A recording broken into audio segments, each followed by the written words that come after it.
नमस्कार दोस्तों, मैं सौम्या दुबे हाजिर हूँ अपने इस वीडियो के साथ, जिसमें मैं आप सभी को समान नागरिक संहिता से जुड़ी कुछ जानकारियाँ दूंगी, अपनी राय दूंगी और आपकी राय बनाने के लिए आपकी सोच को मजबूर भी करूंगी कुछ हद तक। तो चलिए हम सबसे पहले जान लेते हैं भारत जैसे देश में ये समान नागरिक कानून जो हम लाना चाह रहे हैं, जो समान नागरिक संहिता लाना चाह रहे हैं, उसके लिए सफ़र कितना मुश्किल है। क्या ऐसे देश में जहां हर एक चीज़ कहीं ना कहीं धर्म से ही बनती है, धर्म से ही बिगड़ती है और धर्म पे ही आधारित होती है, वहां पे ये चीज़ ला पाना क्या संभव है? संभव होना ना होना पहली बात, और दूसरी बात ये है कितना महत्वपूर्ण है हमारे देश के लिए ये चीज़। तो अगर हम इस बात पे, इस मुद्दे पे अपनी एक राय रखते हैं, इस मुद्दे पे चर्चा करते हैं, तो कहीं ना कहीं हमारा देश धर्म जाति पाति से ऊपर उठ के एकता के साथ एक मत वाली ऐसी राय बना पाएगा जिस पे विकास निर्धारित होगा, ना कि जाति पाति का कार्य निर्धारित होगा। तो चलिए सबसे पहले मैं आपको समान नागरिक संहिता से जुड़ी कुछ जानकारियां दे देती हूँ। उसके बाद हम बात करेंगे कितना महत्वपूर्ण है ये और कितना कठिन है इसका सफर भारत जैसे देश में। अपने विचार और रायों के परे अगर हम इस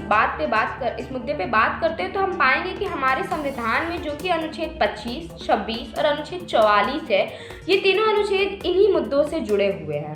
25 और 26 में तो ऐसा कहा जाता है कि हमें पूरी तरीके से अपने धर्म को निभाने की, अपनी मान्यताओं को निभाने की आज़ादी है। पर वही जब 44 की बात करते हैं तो लोग इस बात को ऐसे जताते हैं मानो कि 44 में ये जो 25 और 26 की आज़ादी है उसे छीन ही ली जा रही है, पर नहीं। उसे बस ये कहा जा रहा है कि जो हमारी मान्यता है उन्हें हम अपने जब एक व्यक्तिगत दायरे में हैं तो निभाएं, पर जब हम एक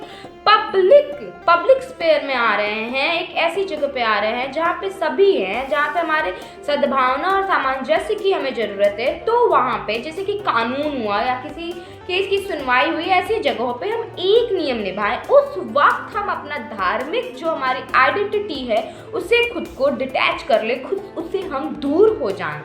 तो यही बात है 44 में, पर इसे बहुत बुरी तरीके से दिखाया जाता है। अभी भी हमारे संविधान में आर्टिकल 44 है, पर ये directive principle of state policy में आता है, और इस वजह से इसे एक बहुत ऐसा नहीं कहा जाता है कि पाबंदी के तौर पे वो निभाए हर राज्य, हर सरकार इसे, बस उन्हें दे दिया गया है एक सुझाव के तौर पे कि हाँ आप ये निभा सकते हैं, पर उनके ऊपर कोई पाबंदी नहीं। और इस वजह से जब ये बात होती है कि एक पाबंदी के तौर पे हमारे कानून में इसे लाया जाए, तो हर जो ये वोट बैंक के पॉलिटिक्स वाले ठेकेदार बैठे होते हैं, जिनकी रोजी रोटी धर्म के नाम से चलती है, वो भड़क जाते हैं और वो चाहते ही नहीं है कि जनता को उनका अधिकार मिले, जनता एक सही प्रकार की राजनीति से जुड़े।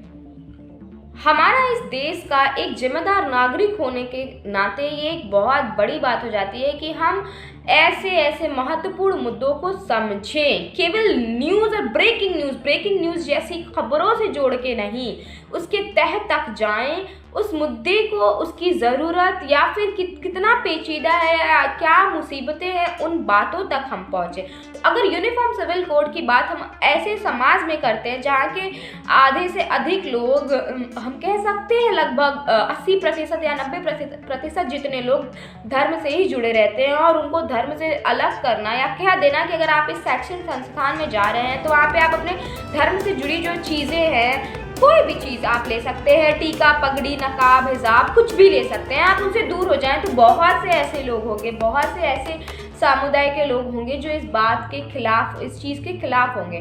पर ऐसा नहीं होना चाहिए कि हम किसी एक विशेष समुदाय को ही टारगेट करें, जैसा कि अभी हम हाल ही में हो रहे हिजाब के मुद्दों में ऐसा कह सकते हैं कि ऐसा कहा जा रहा है